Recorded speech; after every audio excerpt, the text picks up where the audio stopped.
Mi propia hermana me despidió frente a 200 personas en la noche de su coronación como CEO, sin saber que yo controlaba el 67% de las acciones de la empresa familiar. Los aplausos todavía resonaban en el salón cuando escuché su voz cortante atravesar el murmullo de celebración. «Estás despedida. Seguridad te acompañará a la salida». Ni siquiera había levantado mi copa para el brindis. El champán burbujeaba intacto frente a mí mientras el salón entero se congelaba. 200 miradas se clavaron en mí como reflectores que nunca pedí. Esperé que alguien dijera algo. Nadie lo hizo. Ni mis padres, ni mi hermano. Simplemente observaron. No supliqué ni discutí. Tomé mi credencial de invitada, la dejé junto a la copa sin tocar y caminé hacia la salida mientras el silencio pesado caía detrás de mí. Todos pensaron que la humillación terminaba ahí. Estaban equivocados. Era apenas el primer minuto de una cuenta regresiva que había comenzado 16 años atrás. Tenía 19 años cuando entendí cómo funcionaba el poder en mi familia. Era invisible, despiadado, y siempre beneficiaba a otros. Trabajábamos en un almacén en Kansas City, un rectángulo frío de concreto y estanterías metálicas donde las luces fluorescentes parpadeaban constantemente. Mi padre estaba junto a una mesa plegable, extendiendo un contrato con un salario que parecía generoso. «Toma», dijo, sin apartar la vista de unos reportes de envío. Mi hermana Vanessa estaba detrás de él, girando las llaves nuevas de la oficina como trofeos. Tenía 21 años, era ruidosa, fotogénica, siempre la elegida para las fotos con inversionistas. Miré el salario y luego los márgenes manchados de tinta. «Quiero acciones», dije. Mi padre ni siquiera levantó la vista. «Acepta el salario, Cheryl. Es estable». Pero la estabilidad nunca me impresionó. La propiedad sí. Deslicé sobre la mesa un contrato de media página que había redactado yo misma. El papel parecía ridículamente delgado comparado con el documento oficial que él tenía. Mi padre suspiró, tomó un bolígrafo y firmó sin leer una sola palabra. El televisor en la esquina transmitía un partido de fútbol a todo volumen. En cuanto su equipo estuvo cerca de anotar, dejó de prestarle atención a todo lo demás. Su firma tembló ligeramente cuando la multitud en la pantalla rugió. Vanessa levantó la voz lo suficiente para que yo escuchara. «Siempre complicas todo». No respondí. Guardé el papel en mi carpeta y sentí por primera vez que estaba construyendo mi propio camino. Un año después, cuando mi padre repartía bonificaciones, el sobre de Vanessa era tan grueso que sonaba al dejarlo sobre la mesa. El mío era una sola hoja doblada. «Acciones», repetí. Apenas pestañeó antes de firmar otra pequeña transferencia. Para entonces, nuestro hermano menor Aiden ya se había unido al negocio, haciendo tareas a medias con la confianza de quien sabe que tendrá un puesto sin importar su desempeño. Cuando Aiden perdió los reportes de inventario de toda una semana, mi padre me dijo, «Arréglalo tú». Cuando Vanessa olvidó llamar a un cliente importante, mi madre suspiró y dijo que tenía mucha presión. Aprendí rápido que mis errores eran responsabilidades, los de ellos, simples inconvenientes. El momento decisivo llegó en 2013, en la sala de nuestra antigua casa. Vanessa estaba a punto de firmar un acuerdo que habría hundido financieramente a la empresa durante años. Su bolígrafo flotaba sobre la página mientras sonreía radiante para los miembros de la junta que asistían por videollamada. Yo había visto los números, sabía que no funcionaban. Mi padre silenció momentáneamente la llamada, con la vista fija en el televisor. «¿Esto es bueno o no?», preguntó. En lugar de discutir, deslicé un solo párrafo al final de la carpeta, una enmienda en la que había trabajado durante semanas, una cláusula de protección que más tarde se convertiría en el famoso artículo 14C. «Firma esto también», dije. No lo leyó. Nunca lo hacía. Su equipo acababa de anotar. El bolígrafo tocó el papel durante la repetición instantánea. Vanessa me fulminó con la mirada, apretando la mandíbula. «¿Por qué siempre tienes que meterte?» Siempre. Esa palabra se me quedó grabada. Como si yo fuera una carga que debían tolerar, no la persona que silenciosamente sostenía todo. Con los años reuní más evidencias. Mi madre elogiaba a Vanessa por ideas que yo había desarrollado. Aiden recibía felicitaciones por acuerdos que yo había negociado. Familiares me preguntaban si todavía ayudaba en el negocio familiar, como si fuera un asistente ocasional. No sentí rabia. Identifiqué un patrón largo y predecible, y en algún momento dejé de esperar algo diferente. 13 horas antes de la gala, Llegué lo suficientemente temprano para pasar desapercibida. El personal del salón todavía estaba ajustando los números de las mesas y puliendo los cubiertos. Mi nombre no aparecía en ninguna lista. Verifiqué 2 veces. En las pantallas que mostraban el programa de la noche, el rostro de Vanessa aparecía una y otra vez como la nueva directora ejecutiva. Aiden estaba a su lado como vicepresidente de ventas. Sus títulos brillaban en letras grandes. Yo no aparecía mencionada, ni como cofundadora, ni como socia, ni nada. Un coordinador técnico se acercó con un portapapeles. ¿Trabajas en el catering?, preguntó educadamente, distraído. No lo dijo con crueldad, pero el resultado fue el mismo que años de ser ignorada.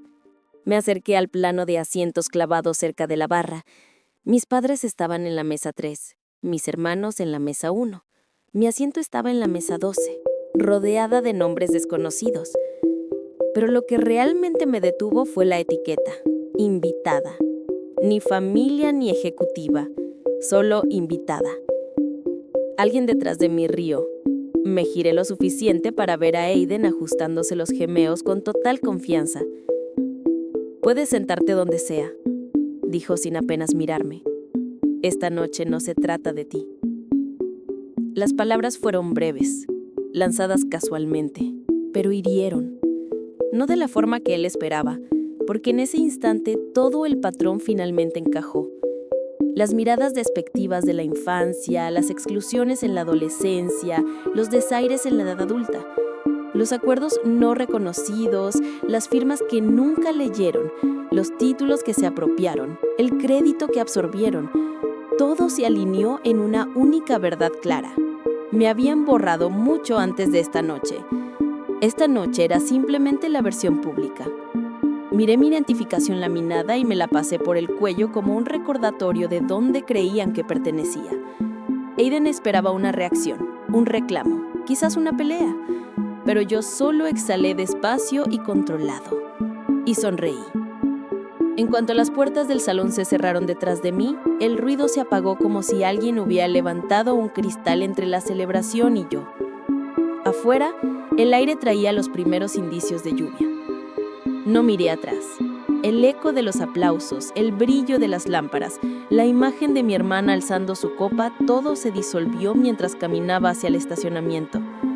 Llegué a mi auto, un Tajo negro esperando bajo las luces. El motor arrancó con un zumbido silencioso. Por un momento, me quedé quieta con las manos en el volante, dejando que el silencio se instalara, sin pena ni rabia. Solo claridad. 3 horas. Eso era todo lo que necesitaba. El camino a casa atravesaba largos tramos de autopista con asfalto mojado que reflejaba las farolas. Mantuve la radio apagada. Al entrar al garaje, el sensor de movimiento se activó, proyectando luz sobre el banco de trabajo y la laptop que había dejado cargando desde el amanecer. No entré a la casa. No me cambié de ropa. Puse la laptop sobre el capó del auto y la abrí con la misma calma con la que había dejado mi identificación junto al champán. La pantalla se activó al instante. Todo ya estaba organizado exactamente donde debía estar, mucho antes de que imaginaran que tendrían algo que temer. Abrí una carpeta etiquetada Continuidad. Dentro había documentos que abarcaban 16 años, transferencias de propiedad, acuerdos, correos archivados, actas de reuniones. Nadie más había prestado atención a los contratos que firmaron sin leer, a las cláusulas aceptadas durante pausas comerciales. Un mapa completo de consecuencias creado no por venganza, sino por necesidad. Porque alguien tenía que proteger los cimientos mientras ellos buscaban la fama. Inicié la secuencia. Escribí, adjunté, archivé y envié. El correo cifrado se envió primero a todos los miembros de la Junta, incluyendo a la señora Cole y al señor Rivera, quienes siempre prestaban atención cuando los números no cuadraban, al señor Whitman, el presidente, quien leía más rápido que nadie, y finalmente al señor Grant, el abogado, quien nunca subestimaba un documento discreto. Después activé la solicitud de mensajería. Los paquetes con las presentaciones finales, sellados esa misma mañana, solo necesitaban un clic. 14 minutos. Ese era el plazo de entrega. Vi la cuenta regresiva iniciarse en un círculo azul en la pantalla. Actualicé el portal de votación, el que había creado años antes mientras depuraba el software de recuperación de desastres de la empresa. Interfaz limpia, colores minimalistas, sin posibilidad de manipulación. Los números en la parte superior mostraban mi porcentaje total, silencio y sin anunciar, intacto. La segunda hora transcurrió metódicamente. Trabajé con precisión, verificando marcas de tiempo, confirmando firmas, asegurándome de que la cláusula que había añadido después de que Vanessa casi firmara esa sociedad desastrosa permaneciera archivada en el lugar correcto. La sección 14C se activaba bajo una condición específica: si un ejecutivo sin participación accionaria despedía a un accionista mayoritario. Sin aprobación unánime de la Junta, el control se revertía instantáneamente. Ellos mismos me habían dado el gatillo en el escenario, frente a 200 testigos. No sonreí, no celebré. Me recosté un momento, dejando que la luz del garaje se extendiera sobre la superficie metálica del auto. Un silencio profundo llenaba el espacio. Una quietud que no había sentido en años. Miré el reloj. 1 hora. Tiempo suficiente para que los archivos se propagaran, para que el sistema absorbiera los cambios, para que la Junta preparara sus propias respuestas silenciosas. Mi teléfono vibró una vez, Aiden, luego Vanessa, luego mi madre. Ninguna de sus llamadas se conectó. Todos los números habían estado bloqueados desde el amanecer. Un perímetro limpio y controlado. Regresé a la pantalla, revisé cada línea, cada cláusula, cada marca de tiempo. 16 años de decisiones convergiendo en un solo momento. No era venganza, era estructura. Cuando el documento final se sincronizó, cerré la laptop a la mitad, todavía no lista para cerrarla completamente. El sonido de la bisagra al detenerse me hizo contener la respiración. Pensé en cada vez que había corregido sus errores, cubierto pérdidas, reconstruido cifras, reparado grietas que habían dejado. Siempre lo hice porque la empresa lo necesitaba, porque alguien tenía que hacerlo. Pero esta noche, de pie en un garaje iluminado por una sola lámpara, la verdad reposaba con un peso que no aplastaba sino que aclaraba. Esta vez, no arreglaría lo que habían roto.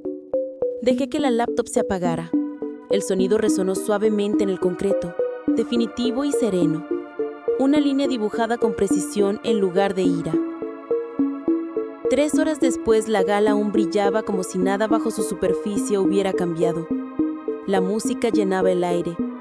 Los invitados balanceaban platos de postre, riendo, sin darse cuenta de que una estructura ya temblaba bajo sus pies.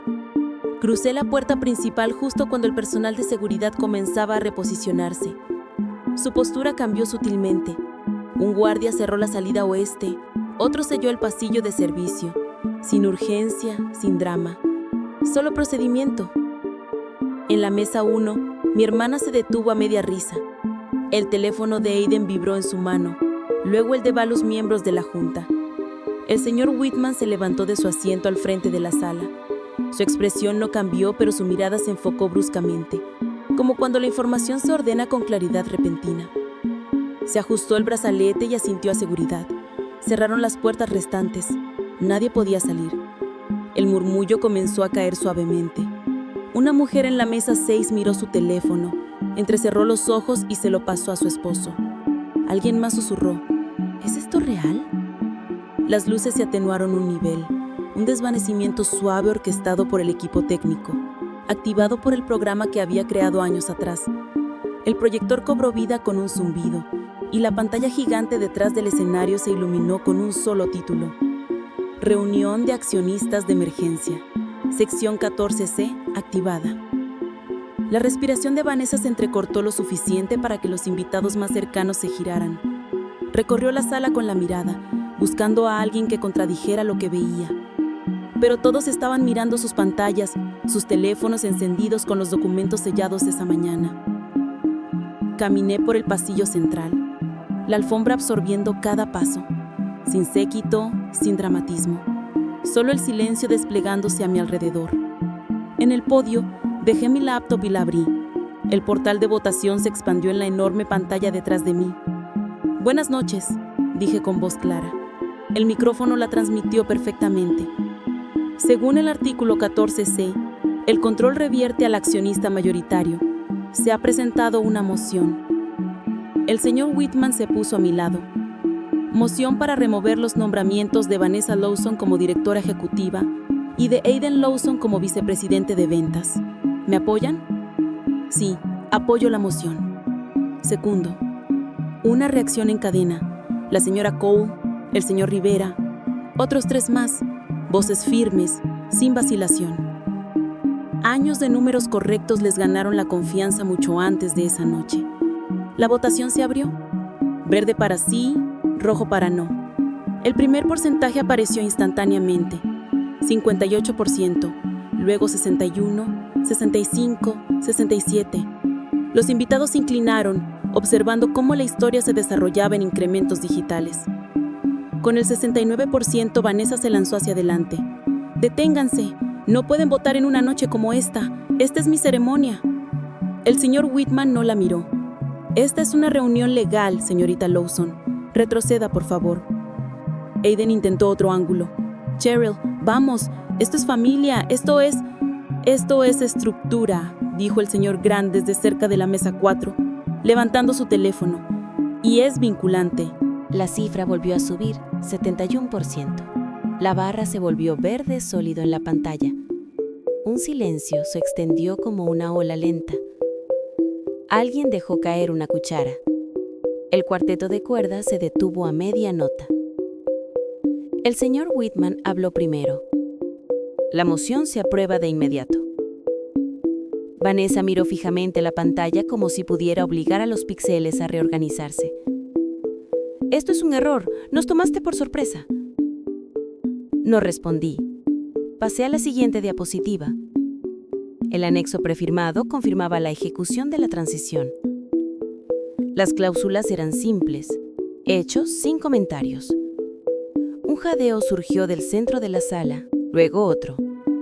El teléfono de Aiden se le resbaló de la mano y cayó al suelo con un golpe sordo. Mis padres se quedaron paralizados. Los dedos de mi madre temblaban cerca de su collar. Mi padre parpadeaba lentamente, como si leyera todo por primera vez. No los documentos, sino las consecuencias de cada firma que había puesto sin mirar. El proyector zumbaba brillante y constante. La pantalla no se movía.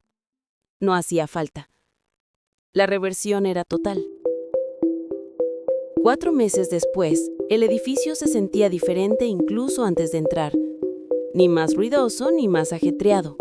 Simplemente alineado. La firmeza que tiene una estructura cuando nadie la desmonta para llamar la atención. La luz de la mañana entraba por las ventanas del este en una línea nítida que cruzaba el vestíbulo. Mi oficina estaba al final del pasillo, donde solía estar el viejo cuarto del almacenamiento. La nueva placa en la puerta era de acero cepillado. Solo mi nombre y el título que la votación había oficializado. Dentro todo estaba en silencio tranquilo. El zumbido del aire acondicionado, el leve clic de alguien escribiendo al final del pasillo. Los papeles apilados como me gusta. Así es como una empresa debería respirar. Con serenidad, sin el peso de egos amontonados, sin caos disfrazado de carisma. Dejé mi bolso y abrí las persianas completamente. Desde la ventana, la ciudad se movía a su ritmo habitual. Y por primera vez en años, yo también. Vanessa puso a la venta su casa del lago después de la votación. Aiden probó suerte en el mercado laboral, pero la cláusula de no competencia se mantuvo firme. Mis padres se marcharon a Florida poco después, evitando preguntas que no podían responder. Al final, todos se pusieron en contacto. Un mensaje de texto, un mensaje de voz, un correo desde una dirección antigua. Disculpas, explicaciones, reescrituras de memoria. Los dejé pasar por el filtro que puse hace tiempo. Ninguno llegó, ninguno lo necesitaba. Algunos finales no requieren portazos. Otros no necesitan discursos ni enfrentamientos dramáticos. A veces el final es solo una habitación tranquila y silencio bien merecido. Hay quien cree que el poder pertenece a quien está frente al micrófono. Se equivocan. El poder se asienta silenciosamente en los documentos que nadie se molesta en leer, en las firmas que se apresuran a poner, en las estructuras que nunca creyeron que pudieran cambiar. Mi familia aprendió eso de la forma más difícil, y yo aprendí algo más simple. El silencio no es debilidad, es dirección.